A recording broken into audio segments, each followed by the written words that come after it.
So November 23rd, 2010, Deputy Samuel K. Brownlee was killed in the line of duty. Very tragic event.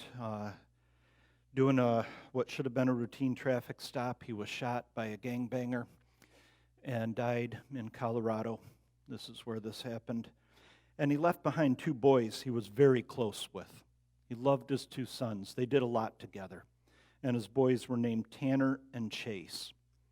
Well, about 5 years later, Tanner and Chase were teenagers. Tanner now had his driver's license. Chase hadn't quite gotten that far yet. And they found something. The car that he drove on patrol, the car that the deputy used as his cruiser assigned to him by the sheriff's department, was going to be auctioned off. And the money was going to be given as a fundraiser to an organization called COPS. Now, COPS stands for Concerns of Police Survivors. And what it does is it gives money to those who are family members of a fallen officer. And so this car was going to go, and when they heard it, Tanner and Chase developed an idea. They wanted that car. Tanner and Chase, everything inside of them screamed to own their dad's old car because it was, in their eyes, part of his legacy. So they put it out on GoFundMe and things like this, and they started to raise money. And the community was all chipping in because the community wanted Tanner and Chase to have this car.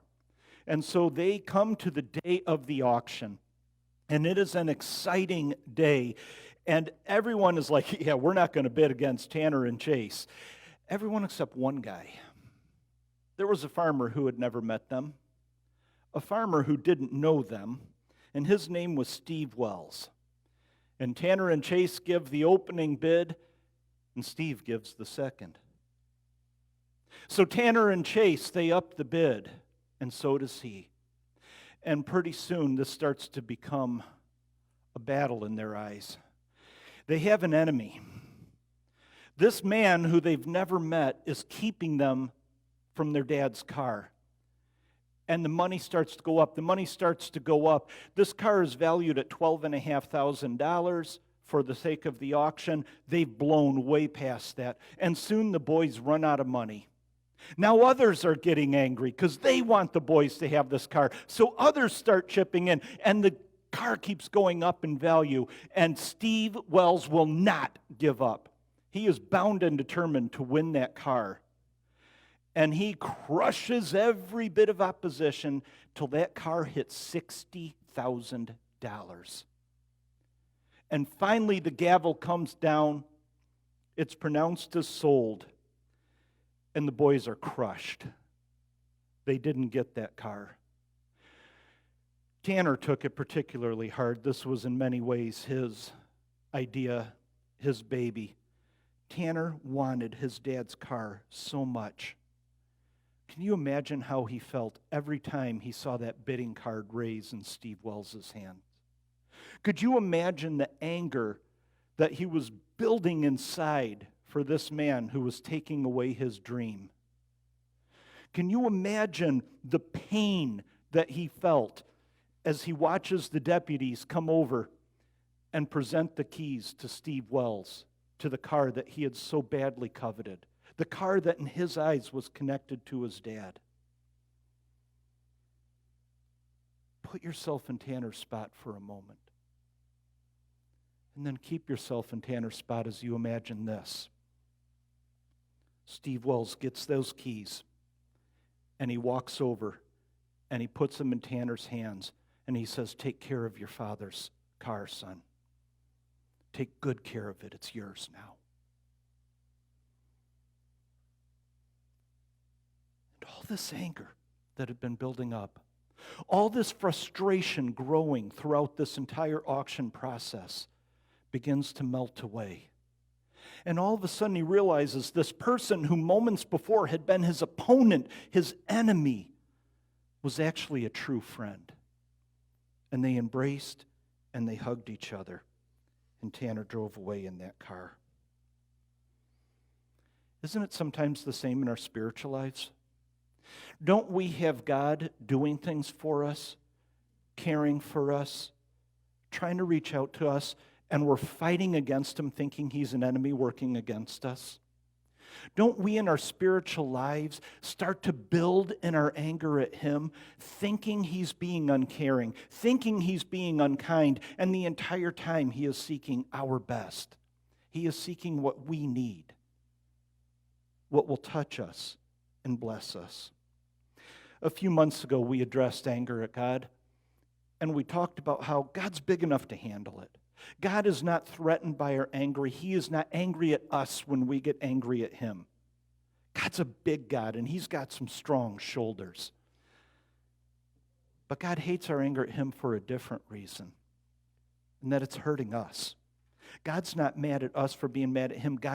His heart breaks for us when we're mad at him because he knows that we're not receiving the very best that he wants us to have. We're in a series where we're looking at Jonah. And Jonah was just like that.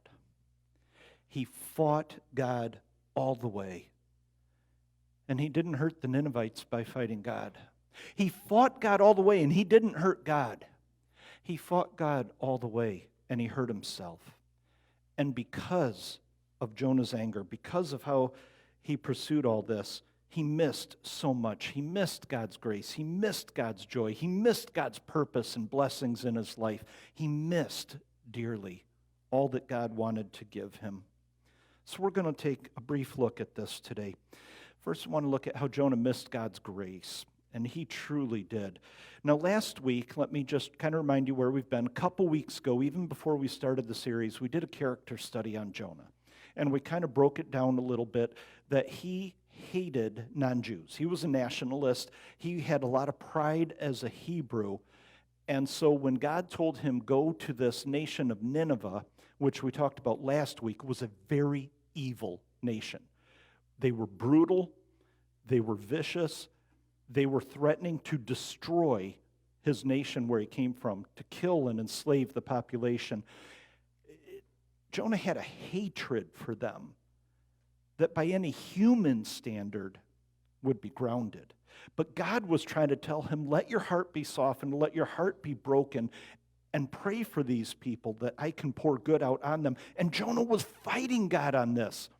And the first week we looked at how Jonah tried to run, but God humbled him to where even if Jonah's heart wouldn't be obedient, his body would, and he went to Nineveh. And last week we looked at how when he got there, and Nineveh was capital of Assyria, remember, so you'll hear me sometimes say Assyrians, sometimes Ninevites, same group of people.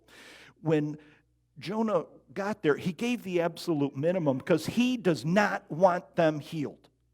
He wants them destroyed. This is what is right, God. This is what is good. And God, if you're not going to do it, you are not a good God. And so last week we looked at his anger at the people. This week we're focusing on the anger at God. And we're going to see it developing. As God is kinder to them, his anger to God just begins to grow and fester. So we're going to start with Jonah chapter 4, last chapter of the book, and in the first two verses, and remember, anytime you see underlined words, I always try to make you guys say them along with me. So you ready? This changed. Now what happened is, and we saw it last week, Jonah gets there and he gives what they called the 5-word sermon, because it's 8 words in our translation that we were using, but 5 words in Hebrew, where he says, in 40 days you will be overturned. And that word overturned, remember, could mean destroyed, which is what Jonah wanted, or it could mean changed, transformed. And that's what God ended up doing. So that's the change of plans that's being referred to here. This change of plans greatly upset Jonah, and he became very angry. So he complained to the Lord about it. Didn't I say before I left home that you would do this, Lord? That's why I ran away to Tarshish. I know that you are a merciful and compassionate God, slow to get angry and filled with unfailing love. You're eager to turn back from destroying people, and God, I'm mad at you for it. I don't want a God like that, because you're doing it for the wrong people. God, by the way, if you didn't catch this, this is God's description of himself back in the Torah. This is something that every Jew knew. Merciful and compassionate, slow to get angry, and filled with unfailing love. These are God's own words, and Jonah's throwing them back at him, saying, oh, that's who you want to be. Why can't you be that with me? Love me enough to destroy my enemies, but instead, you want to bless them. You must hate me. And his anger is getting so filled towards God. And remember, there's always something beneath the surface. Anger's a secondary emotion, a tertiary emotion. It's never a primary emotion. So what's going on underneath? We talked about it last week. He has fear of the Assyrians. What's going on underneath? He's frustrated because he doesn't see a way out of this situation. His root issue is that he wants control. God, you're doing it wrong. Let me take over. I'll show you how it's done. Let me take over, God. I can fix this. You're making a mess of things. You ever been there? You ever wanted to look at God and say, you don't know how to run the universe. I'll show you. Yeah, I remember doing that once. You know, everybody has things that really bother them. So some years back now, turns out to have been nothing, but they thought I was having a heart attack when I was in my 30s. And I'm in the hospital. They're putting the nitro pill under my tongue. They've got me hooked up to all the monitors. And I am completely calm. I was a little worried because Caleb was like 2 years old at the time. And I'm thinking, oh, you know, I don't want to leave Amy alone with a 2-year-old. That would be hard. But I'm just, the nurses coming in are like, man, you are at peace with this. I'm like, I know where I'm going. I'm not worried. God's God. I'm completely calm through it all. My car breaks down. I'm a wreck. It's a trigger for me. My car breaks down, and I remember in college when I was having car problems, I remember shaking my fist at God because I'm praying, you're not moving. What's going on? You don't know how to run the universe. And I'm sure God's up there just laughing at me. How mad I'm getting at that point. But haven't we all done it at some point or another? Most of us have. There are some who don't. I shouldn't say all, because there are some who don't have that response. But most of us in our life at some point or another get mad at God. And when we do, we start to see God as an enemy, just like Jonah did, don't we? We start to get frustrated with him. And sometimes our hurts are legitimate. You talk to a parent who's lost a child. You talk to somebody who's just been fired unfairly from a job. You talk to somebody who was dealing with cancer or lost a loved one. They have reason to feel hurt. They're not being unrealistic. Their pain comes from a legitimate source. And this kind of creates sometimes a love-hate relationship with some of this stuff. And Jonah had a love-hate relationship with God's grace. God, I love it when you give the grace to me. I hate it when you give it to them because I don't think they deserve it. God, you should let me decide who gets that grace. So you have frustration leading to control issues, and that led to his anger. I have a love-hate relationship too, and I think some of you share it. My love-hate relationship is my GPS. Now on mine, of course, it's the old cell phone. Here's my GPS. I'm saying this right in front of you. You hear me? And I plug this into a little spot on the dashboard of my car, and it pops up on the screen there, and it tells me every time I try to go to Duluth. Guys, remember, we just moved here a few months ago. I need my GPS a lot. So every time I try to go to Duluth, it takes me over the Blattneck Bridge. I don't like the Blattneck Bridge. How many of you have driven through that construction that's on the Duluth side of it? I don't want to face that. I want to go over the Bong Bridge. So I start yelling at my GPS. You're doing it wrong. Let me tell you, I know better. I have no idea how to get around Duluth, but I know I like that bridge more. And then there are times I want to go out to Golden Keys. Golden Keys Chinese. Sounds good, doesn't it? But every time I try to go there, it tries to take me all these back roads right after it snowed. I don't want to go the back roads. I want to go the main roads. GPS, you don't know what you're doing. So there are times I don't listen to my GPS because I know better. There are times I need to listen to my GPS and I don't because I think I know better and I don't. What happens if I constantly start resisting my GPS? It'll tell me to go right, I'll go left. It'll tell me to go left, I'll go right. Everything it says, I'll do the opposite because I'm mad at my GPS. And what'll happen? I'll use a lot of gas and I'll never get where I'm trying to go. Don't we do that sometimes in our Christian life? In our Christian walks too? We start to get mad at God. So we start resisting Him. We start not doing what He says, and then we wonder why we can't get where we want to be. That's the place where Jonah was. He knew about God's grace. He knew all the scriptures, but he couldn't find it for himself. Every time he tried to lean into God's grace, it seemed just out of reach because he wasn't going where God told him to go to find it. The root issue, Jonah didn't trust God. I don't trust my GPS to have my favorite route. That's a small image. Big picture, Jonah didn't trust God to know the right way for his people to go. Jonah didn't trust God to have his best interest in mind. Jonah didn't trust God to know who needed grace and who didn't. Jonah didn't trust God to know which way to proceed, which way to go. Jonah didn't trust. And so Jonah wanted control, and that is what was brewing underneath him that would come out as such anger. What are the things that you've wrestled with God? And don't answer out loud, but think to yourself, where have I wrestled with God? Where have I felt like I needed control, and when I didn't have control, I wouldn't let you steer me? What are those areas in your life? Because we've all had them, most of us, at some point. So this led to Jonah missing God's joy.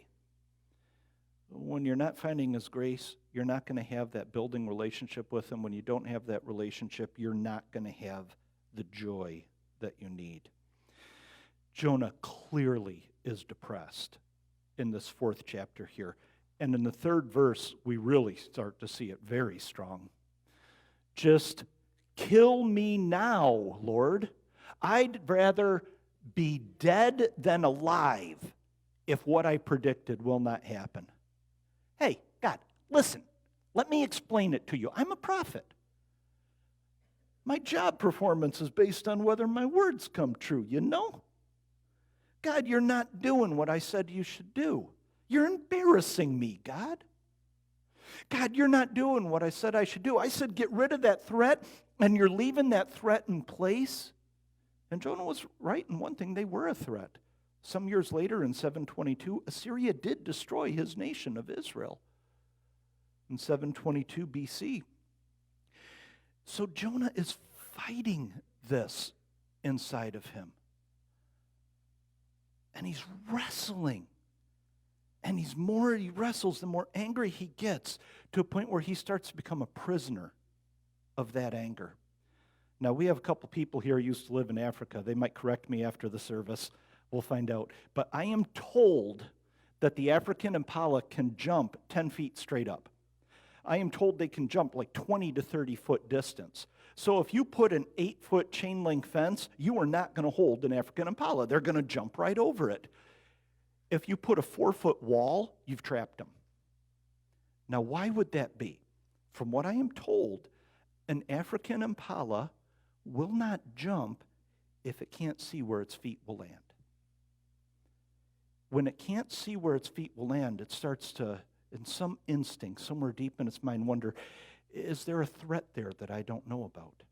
Am I going to land on a lion? Am I going to land on something sharp? Am I going to land in the middle of something that would scare me?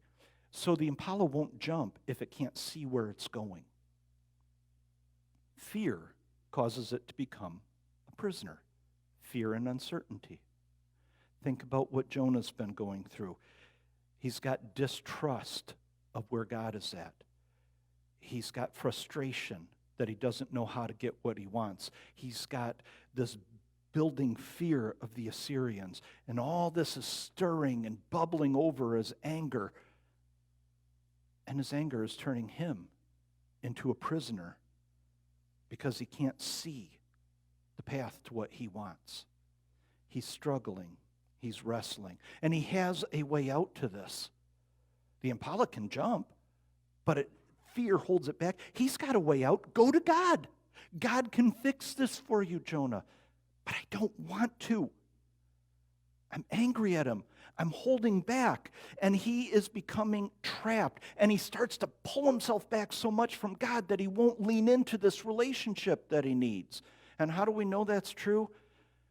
Because it's what isn't said between verses 4 and 5. We'll start with verse 4. The Lord replied, "Is it right for you to be angry about all this?" And then I'll give you a hint, number 5. We just move on.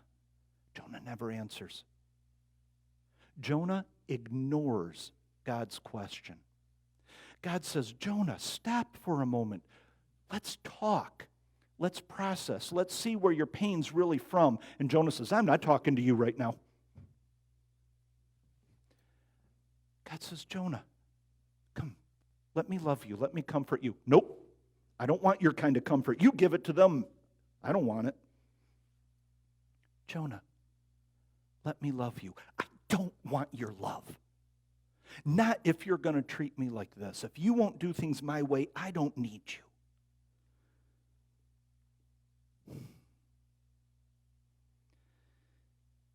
Jonah's a prophet. Jonah's been quoting God's description of himself. Jonah knows that if you're a Hebrew, that if you're one of God's followers and you're hurting, that's where you're supposed to go, but he's not willing to do it. Psychology has a description of this. It's what they call cognitive dissonance. Now, the American Psychological Association, like most organizations, tries to sound smarter than what they really are. So they come out with these fancy definitions of, it's an unpleasant psychological state resulting from inconsistency between two or more elements in a cognitive system. In plain English, you aren't happy if your brain doesn't agree with itself. In plain English, if your brain's telling you two conflicting thoughts at the same time, you're never happy with it. This is the person who knows what's right, chooses what's wrong, and then wonders why they might have a moment of happy, but they don't have joy. That's where Jonah was living at this point. He knows he needs to go to God, but he won't. And then he wonders, "God, why won't you make me happy?" You know you shouldn't do that, and you choose to do it, and you might have a moment of happiness, but then the next day you wake up, and that moment is past, and there's something aching, something empty inside of you. Because you know you didn't choose what you should have chosen. That's cognitive dissonance.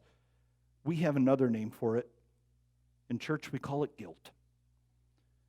And Jonah is starting to have this guilt building in him. He's starting to have this, I know what to do and I won't do it. I'm cutting myself off from God and I just don't know how to go back. I've pushed him away for so long. I've said such angry things to him. I don't know how to open the doors again. And God will keep reaching out to Jonah, and Jonah will keep pushing him away. No person who does that ever finds himself ending up with real joy. Oh, you can have some good moments here and there, but that deep, lasting, sustaining joy isn't going to be found. You're going to miss it. So in verse 5, then Jonah went out to the east side of the city, and he made a shelter to sit under as he waited to see what would happen to the city. Okay, God, I'm sitting it out now. I'm not going to talk to you. I'm not going to worship you. I'm just going to sit back and see if you'll change your mind again. See if my obstinance, see if my rebellion, see if my stubbornness will soften your heart, God, so you can start listening to me and go and destroy those people. I'll just sit back and hope for fireworks. Such a tragedy. God is doing something. God is stirring in those people. Jonah has such an opportunity to go. In his 5-word sermon, he never told them where the threat was from. He never told them how to escape it. And they're already responding. What if he had gone? What if he had told them where the threat was from? What if he had told them how to fix it? What if he had built into their lives? There could have been change. But it's not going to happen. So yesterday, and I blanked out faces because I don't have permission to show them, but yesterday my daughter had her first basketball game. It was kind of fun, and the kids did a good job listening, both teams. Ended 19-8 in the other team's favor, but both teams, kids did a good job. When the coach would say go left, they'd go left. When the coach would say they'd go right, they'd go right. And I started to think a little later on that night, as I was preparing for this message, I was thinking about how often God says go one way and Jonah would go another, how often God has said go one way and I would go another. And I started to think to myself about that basketball game, and I thought, what if every kid did the exact opposite of what the coach said? What if every kid would just disregard the coach and just start playing the way they wanted to play? What if every kid tried to hog the ball? What if every kid wouldn't pass? That game would have devolved really quickly into just a madhouse. There would have been no game. It would have just been a bunch of kids arguing over a ball on a court. God is doing something, and he's coaching. And I wonder if with Jonah, if he feels like a coach whose kids won't listen. I wonder if when he looks at me, he feels like somebody saying, if you'll listen, I'll teach you how to get that ball down the court. If you'll listen, I'll teach you how to work together, and you can score that basket. And there is so much joy. Unfortunately, it was a player from the other team, but I heard this player telling her parents afterwards, I got 3 baskets today. Did you see that? I got 3 baskets. The coach wants his kids, his players, to have that joy. But if they don't listen, they don't get to experience it. And I wonder if God feels like that with us. I'm trying to lead you to a good place. I'm trying to get you where you want to go. But you got to let me lead you. You got to trust me. You got to let go of some control and let me be God. And when we do that, we can get there. But Jonah was stuck. He saw God's love for people he hated, and he just couldn't stand it. God, who in that moment was trying to be his greatest friend, felt like an opponent and an enemy to him. God, who reached out time and time again, Jonah, come to me. Jonah, let me love you. Jonah would push back and run away. And Jonah missed out on grace, joy, fulfillment, blessings, and all that God was trying to give him. I opened up talking about Deputy Brownlee's sons who are trying to buy a squad car, and there's a person who feels like an enemy who's truly their friend, working for their good the whole time. What would happen if at the end of that auction, Steve Wells, that farmer, gets those keys, and he starts to walk over to Tanner, and Tanner were to run away? What would happen if Steve tries to call him and Tanner slams down the phone? What would happen if every time Steve reached out, Tanner pushed away? He would have missed that blessing. He would have missed that car. He would have spent the rest of his life in anger at a person who was trying to do something very good for him. Let's not do that to God. Let us lean into our relationship with him. Let us resolve to run to him and not run away. Let us find every blessing he has for us. And the best way to do this, the only way to do this, is to learn to know him. We're going to sing the song Knowing You, so I'm going to ask the worship team to get into place while I pray.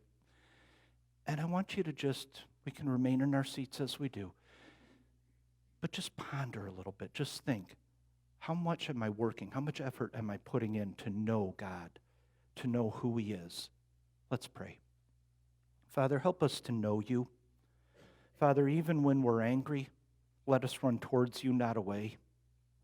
Father, when we're scared, let us run towards you for strength and not away from you. Father, in our good days, when all seems well and all seems right with the world, let us run towards you. It's easy then, but sometimes we forget to because we don't feel the pressing need. In our hard days, when things are hard, we get angry and we want to run away. Father, let us run towards you. Let us make knowing you our highest priority. And all the things that we feel like we need, let us put those aside. Our need for control, let us lay it down at your feet and say, I trust you.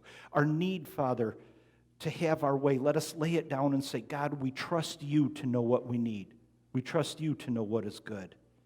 Our pain, Father, let us lay it down and say, God, we trust you. Heal us. Let us know you, that we know we can trust you, and let you be in control. We pray for this in the name of your Son, Jesus. Amen.